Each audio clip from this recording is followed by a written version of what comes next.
राजावाला बन्द भएको छैन। नाइ यो कुरा भुलेर पनि मिल्दैन हजुर। कहिले बन्द भएको तपाईँले भनिदिनु सकेन। यो राजाको पालामा भएकै छैन। जब राजा पैसारी सालसम्म राजा थिएन। नाइ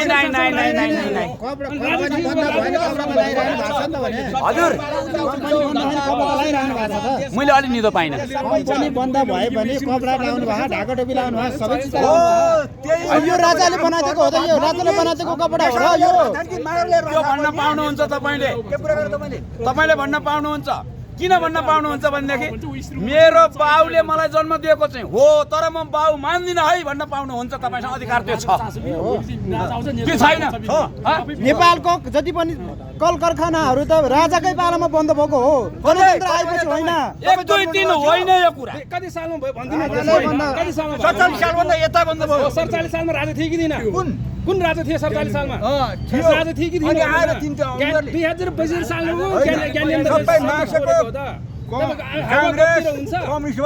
अनि अहिले राजाको कल्पना गरेर हुन्छ त? लोकतन्त्रमा बसेर तपाईँ राजाको परिकल्पना गर्नु मूर्खता होइन भने? हजुरले ठिक भन्नुभयो। हजुर भन्दा म धेरै मूर्ख हौ। किन मूर्ख हौ म भन्दाखेरि म जहाँ गए पनि सत्यता बोलिदिन्छु। म धेरै मूर्ख हुन्छु। जसले नचाहिने काम कुरा गरेर हिँड्छ उसले पाउँछ के पाउँछ? ताली पाउँछ। म सत्य काम गरेर हिँड्छु, त्यही भएर म गाली पाउँछु। र यो सिङ्गो नेपालको सेरोफेरो किताब लेखे बापतमा मन्त्रीमण्डलदेखि बनाउँदै आफ्नो जिल्लामा पुर्याएपछि जिल्लाबाट चाहिँ मैले के पुरस्कार पाएको थिएँ? हतकडी पाएको थिएँ। तर राज्यले दिन पर्दैन त मलाई हतकडी। गणतन्त्रमा बसेर तपाईँ गणतन्त्रको विरोध गर्नुहुन्छ भने मिल्दैन नि त्यो। आफूले खाएको ठाउँमा आफैले ठोकेर हुन्छ, आफैले खाएको ठाउँमा आफैले ठोकेर हुन्छ, हुँदैन त्यो त। गणतन्त्रमा बसेर गणतन्त्रको विरोध गर्ने हजुरले त्यो भन्न पाउनुहुन्छ। फुल अधिकार हजुरसँग छ है। तर पनि के हो त मेन कुरा चाहिँ भन्नुहुन्छ भनेदेखि हे बाबु तिमीले के धर्म बुझ्यौ बिक्री मलाई गर्यौ, यमराजहरूले के दिन्छन् माफी निश्चय नरकमा पर्यो भन्ने काम गर्नु भएको थियो हाम्रो सरकारले पहिला। त्यो भएको कारणले राष्ट्रसभामा यो परिवर्तन भनेको गणतन्त्र आएपछि मात्र भएको परिवर्तन हो। राजाको पालामा के परिवर्तन भयो त?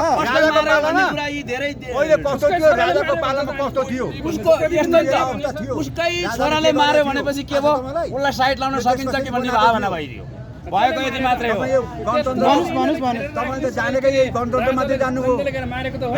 होइन, इतिहास अध्ययन गर्दाखेरि थाहा हुन्छ त राजाको पालामा के गरे पनि हामीलाई थाहा हुँदैन। राजाको पालामा नमारेको भए तपाईँले गएर मारेको हो, मैले गएर मारेको हो? नाइ त्यो गोली के हजुरले गएर चलाएको हो, मैले गएर चलाएको हो? नेपाल राष्ट्रमा शिक्षाको नयाँ नीति कहाँबाट आयो? त्यो उहाँले सोध्नुपर्छ। हामीलाई भन्दा उहाँलाई बेसी थाहा छ। मलाई भन्दा बेसी उहाँलाई थाहा छ। शिक्षाको नीति त ब्रिटिसहरूको विदेशीहरू होइन, ब्रिटिसबाट आएको हो त। कहाँ ब्रिटिसबाट आएको? बेलायतमा गएर त्यो राजाहरूको ब्रिटिसको शिक्षा लिएर आएको होइन।